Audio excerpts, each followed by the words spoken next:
ಯಾವುದೇ ಗೋಪಾಲ್ ಗೌಡ್ರು ಹೇಳೋದಕ್ಕೆ ಅಥವಾ ಅವ್ರು ಹೇಳದೇ ಇರೋದಕ್ಕೆ ಪರನೂ ಇಲ್ಲ ವಿರೋಧನೂ ಇಲ್ಲ. ಕಾನೂನು ಪ್ರಕಾರ ಮಾಡ್ತೀವಿ. ಸರ್ಕಾರ ಕಾನೂನು ಪ್ರಕಾರ ಮಾಡಬೇಕು. SIT ಮಾಡಬೇಕು ಅಂತಂದರೆ SIT ಮಾಡ್ತೀವಿ. ಇಲ್ಲ ಇನ್ನೂ ಇಲ್ಲ. ಪೊಲೀಸ್ ಡಿಪಾರ್ಟ್ಮೆಂಟ್ನವರು ವರದಿ ಆಧಾರದ ಮೇಲೆ ಈಗ ಅವನೇನು ಮಾಡಿದ್ದಾನೆ, 10 ವರ್ಷ ಅಬ್ಸ್ಕಾಂಡ್ ಆಗ್ಬಿಟ್ಟಿದ್ದ. ಅವನು 164 ಸ್ಟೇಟ್ಮೆಂಟ್ ಕೊಟ್ಟಿದ್ದಾನೆ ಪೊಲೀಸ್ ಮುಂದೆ. ಆ 164 ಸ್ಟೇಟ್ಮೆಂಟ್ನಲ್ಲಿ ಅವನು ಏನು ಹೇಳಬೇಕು ಎಲ್ಲ ಹೇಳಿದ್ದಾನೆ. ನಾನೇ ಊಟ ಹಾಕಿದ್ದೀನಿ ಅಂತ ಹೇಳಿದ್ದಾನೆ. ಆ ಎಣೆಗಳನ್ನು ತೋರಿಸ್ತೀನಿ, ಬೇಕಾದ್ರೆ ಊಟ ಹಾಕಿರೋ ಜಾಗ ಕರ್ಕೊಂಡು ಹೋಗಿ ಮಾಡ್ತೀನಿ. ಪೊಲೀಸ್ನವರು ಏನು ಹೇಳ್ತಾರೆ ನೋಡೋಣ, ನಾಳೆ ಇವತ್ತು ನಾಳೆ ಒಳಗಡೆ. ಯಾವುದೇ ಒತ್ತಡ ಇಲ್ಲ. ಒತ್ತಡ ಹಾಕಿದ್ರು ನಾವು ಯಾರ ಮಾತು ಕೇಳಲ್ಲ, ಕಾನೂನು ರೀತಿಯೇ ಮಾಡ್ತೀವಿ.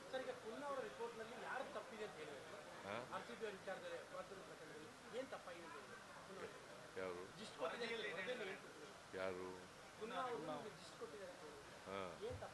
ಈಗ ಪತ್ರಿಕೆಯಲ್ಲೆಲ್ಲ ಬಂದಿದೆಯಲ್ಲ, ನೀವೇ ಬರೆದಿದ್ದೀರಲ್ಲ, ನಿಮ್ಮ TV ಅವರೇ ಎಲ್ಲ ಹೇಳಿದ್ದಾರೆ. ನೀನು ಚೀಫ್ ಮಿನಿಸ್ಟರ್ ನೀನು ಹೇಳಯ್ಯ, ನೀನೇ ಎಲ್ಲ ಹೇಳ್ಬಿಟ್ಟು ಈಗ ನಾನು ಕೇಳ್ತಾ ಇದೀಯಾ? ನಿಮ್ಮ ರಂಗನಾಥ್ ನೆನ್ನೆ ಎಲ್ಲ ಹೇಳ್ಬಿಟ್ಟು ಆಮೇಲೆ ಪುನಃ ನಾನು ಕೇಳಿದ್ರೆ ಅಥೆಂಟಿಕೇಟೆಡ್ ನಾನು ಮುಂದಿನ ವಾರ ಕ್ಯಾಬಿನೆಟ್ ಆದಮೇಲೆ ಹೇಳ್ತೀನಿ. ಮುಂದಿನ ಕ್ಯಾಬಿನೆಟ್ ಆದಮೇಲೆ ಹೇಳ್ತೀನಿ. ನಾಳೆ ಸಾಧನಾ ಸಮಾವೇಶ ಇದೆ. ಬಿಜೆಪಿದು ಬಹಳ ದೊಡ್ಡ ಮಟ್ಟದ ಟೀಕೆ ಇದೆ, ಏನು ಸಾಧನೆ ಆಗಿಲ್ಲ. ಈಗ ಎಷ್ಟು ಕೋಟಿ? 2500 658 ಕೋಟಿ ಸುಮ್ಮನೆ ಮಾಡ್ತೀವ? ಬಿಜೆಪಿಯವರು ಹೇಳ್ತಾ ಇದ್ದಾರಲ್ಲ, ಅವ್ರು ಏನು ಮಾಡಿದ್ದಾರೆ ಬೆಂಗಳೂರು ಮೈಸೂರು ನಗರಕ್ಕೆ? ಬಿಜೆಪಿಯವರು ಏನು ಮಾಡಿದ್ದಾರೆ ಹೇಳಿ ನೋಡಿ. ನೀನು ಹೇಳಪ್ಪ, ಏನೇನು ಮಾಡಿದ್ದಾರೆ ಹೇಳಯ್ಯ. ನೀನು ಮೈಸೂರಿನಲ್ಲೇ ವಾಸ ಇದೆಯಾ, ಏನೇನು ಮಾಡಿದ್ದಾರೆ ಹೇಳಪ್ಪ ನೋಡ. ನೀವು ಅಷ್ಟೊಂದು ಸಾವಿರಾರು ಕೋಟಿ ಕೊಟ್ಟಿದ್ದೀರಿ, ಕೊಟ್ಟರೆ ಈಗಲೂ ಕೊಟ್ಟಿದ್ದೀರಿ. ಆದ್ರೆ ಎಲ್ಲೋ ಒಂದ್ ಕಡೆ ಅರ್ಬನ್ ವೋಟರ್ಸ್ ನಿಮ್ಮ ಪಾರ್ಟಿನ ಕೈನೇ ಹಿಡಿತಾ ಇಲ್ವಲ್ಲ ಸರ್? ಯಾಕೆ ಯಾವುದೇ ಚುನಾವಣೆ? ಈಗ ಅರ್ಬನ್ ವೋಟರ್ಸು ಕೈ ಹಿಡಿತಾ ಇಲ್ಲ ಅಂತ ಆ ಥರ ಸಾರಾಸಗಟಾಗಿ ಏನಿಲ್ಲ. ನಮಗೆ ಎಲ್ಲ ಹಿಡ್ದೇನೆ ನಾವು ಅಧಿಕಾರ. ಈಗ ಮೈಸೂರು ನಗರದಲ್ಲಿ 2 ಗೆದ್ದಿದ್ದೀವಿ ನಾವು, NR ಮತ್ತು ಚಾಮರಾಜ 2 ಗೆದ್ದಿದ್ದೀವಿ. ಹಾಗಾದ್ರೆ ಮೈಸೂರು ನಗರದ ಜನ ಎಲ್ಲ ನಮ್ಮ ಕೈ ಬಿಟ್ಬಿಟ್ಟಿದ್ದಾರೆ ಅಂತಲ್ಲ. ಅರ್ಬನ್ ವೋಟರ್ಸೇ ಆಗಲಿಯಪ್ಪ, ನಗರ ಪ್ರದೇಶದ ವೋಟರ್ಸು ಕೂಡ ನಮಗೆ ಅನೇಕ ಕಡೆಗಳಲ್ಲಿ ಕೈ. ಈಗ ನಾವು ಇದರಲ್ಲಿ ಬೆಂಗಳೂರು ನಗರದಲ್ಲಿ ಎಷ್ಟು ಗೆದ್ದಿದ್ದೀವಿ? ಬೈ ಎಲೆಕ್ಷನಲ್ಲಿ 3 ಗೆದ್ದಿದ್ದೀವಿ. ಬೆಂಗಳೂರು ನಗರದಲ್ಲಿ ಎಷ್ಟು ಗೆದ್ದಿದ್ದೀವಿ? 28ಕ್ಕೆ 16 ಗೆದ್ದಿದ್ದೀವಿ.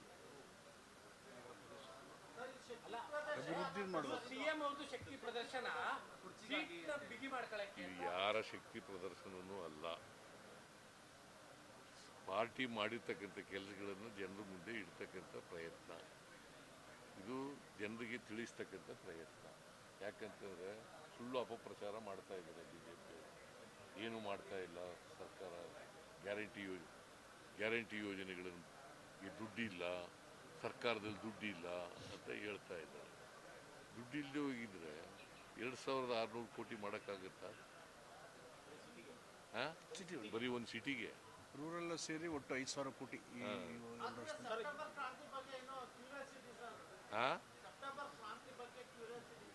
ಯಾವುದು ಅವ್ರನ್ನೇ ಕೇಳಬೇಕು. ಯಾರು ಹೇಳಿದ್ದಾರೆ ಅವ್ರಿಗೆ ಕೇಳಬೇಕು. ನಮ್ಮ ಪಾರ್ಟಿಯವರು ಆಗ್ಲಿದ್ರು ಕೂಡ ನನಗೆ ಹೇಳಿಲ್ವಲ್ಲ ಏನು ಕ್ರಾಂತಿ ಅಂತ. ನೀನೇ ಕೇಳೋ, ನೀನು ಕೇಳೋ ಅವ್ರಿಗೆ. ಬೆಂಗಳೂರಲ್ಲಿ 40 ಶಾಲೆಗಳಿಗೆ ಬಾಂಬ್ ಬೆದರಿಕೆಯನ್ನು ಹಾಕಿದ್ದಾರೆ. ಅದಕ್ಕೆ ಗೊತ್ತಾಯ್ತು ನನಗೆ ಬೆಳಿಗ್ಗೆ 40 ಅದು ಹುಸಿ ಬಾಂಬ್ ಏನೋ ಅಂತ ನೋಡಿ ಅಂತ ಹೇಳಿದ್ದೀನಿ ಪೊಲೀಸ್. ಆ ಥರ ಅದಕ್ಕೆ ಕಾನೂನು ತರ್ತಾ ಇದ್ದೀವಿ. ಈ ಸುಳ್ಳು ಮಾಹಿತಿಗಳು ಕೊಡ್ತಾರಲ್ಲ, ಸುಳ್ಳು ಹೇಳೋದು, ಆಮೇಲೆ ಪ್ರಚೋದನೆ ಮಾಡೋದು, ಇಂಥಕ್ಕೆಲ್ಲ ಕಾನೂನು ತತ್ವ ಇದೀವಿ. ಸರ್, ಈಗ ಧರ್ಮಸ್ಥಳದ ಪ್ರಕರಣದಲ್ಲಿ ದೂರುದಾರನ ಹೊಸ ಬಂಧಿಸಬೇಕಾಯಿತು, ಮತ್ತೆ ಅವನು ಹೇಳಿದ ತಕ್ಷಣ ಕ್ರಮ ಜರುಗಿಸಬೇಕಾದ್ರೆ ಅದು ಯಾವ್ದು ಪೊಲೀಸ್ನವ್ರು ಮಾಡ್ತಾ ಇಲ್ಲ ಅಂತೇಳಿ ಗೋಪಾಲ್ ಗೌಡ್ರು ಹೇಳಿದ್ದಾರೆ ಸರ್. ಏನಂತ ಅದ್ರ ದೂರುದಾರನ ಬಂದು ಹೊಸ ಕಂಪ್ಲೇಂಟ್ ಆಧಾರದ ಮೇಲೆ ಇಷ್ಟೊತ್ತಿಗೆ ಯಾರನ್ನಾದ್ರೂ ಅರೆಸ್ಟ್ ಮಾಡಬೇಕಾಗಿತ್ತು, ಏನ್ ಆಕ್ಷನ್ ತಗೊಂಡಿಲ್ಲ? ಈ ಕಾನೂನು ರೀತಿ ಮಾಡ್ಬೇಕಲ್ರಿ, ಕಾನೂನು ಬಿಟ್ಟು ಮಾಡೋಕ್ಕಾಗತ್ತಾ? ಎತ್ತೀತು ಅಂದ್ರೆ ಕೊಟ್ಟೆ ಕಟ್ಟು ಅಂತಾರ. ನಮ್ಮಲ್ಲಿ ಎತ್ತಿ ಇಯಲ್ಲ, ಕರು ಹಾಕಲ್ಲ. ಅದು ಕರು ಎತ್ತೀತು ಅಂತ ಎತ್ತೀತು ಕೊಟ್ಟೆ ಕಟ್ಟಿ ಅಂತ ಕಟ್ಬಿಡೋದ? ಮಾಡ್ತೀವಿ, ಕಾನೂನು ರೀತಿ ಮಾಡ್ತೀವಿ. ಖರ್ಗೆ ಅವರ ವಿಚಾರದಲ್ಲಿ ಪ್ರಧಾನಮಂತ್ರಿ ಹೆಸರನ್ನು ಸೂಚಿಸಿ ಏನು ಅವ್ರು ಖರ್ಗೆ ಅವರು ಏನಾಗಿದ್ದಾರೆ? AICC ಪ್ರೆಸಿಡೆಂಟ್ ಆಗಿದ್ದಾರೆ. ಇವರು ಇದನ್ನು ಹೇಳ್ತಾ ಇರೋರು ಯಾರು? ಬಿಜೆಪಿ ಅವರು. ಬಿಜೆಪಿ ಅಲ್ಲ, ವಿಜೇಂದ್ರ. ಅವ್ನು ಬಿಟ್ಕೊಟ್ಬಿಡ್ಲಿ ಅಧ್ಯಕ್ಷಗಿರಿನ.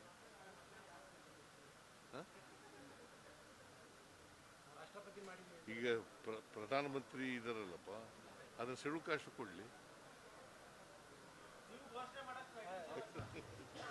ನಮ್ಮಲ್ಲಿ ಎಲ್ಲರೂ ಆಗಿದ್ದಾರೆ. ಸುಪ್ರೀಂ ನಮ್ಮ AICC ಕಾಂಗ್ರೆಸ್ ಮಾತ್ರ ಸಂವಿಧಾನಬದ್ಧವಾಗಿ ಸಾಮಾಜಿಕ ನ್ಯಾಯಕ್ಕೆ ಬದ್ಧವಾಗಿರ್ತಕ್ಕಂಥ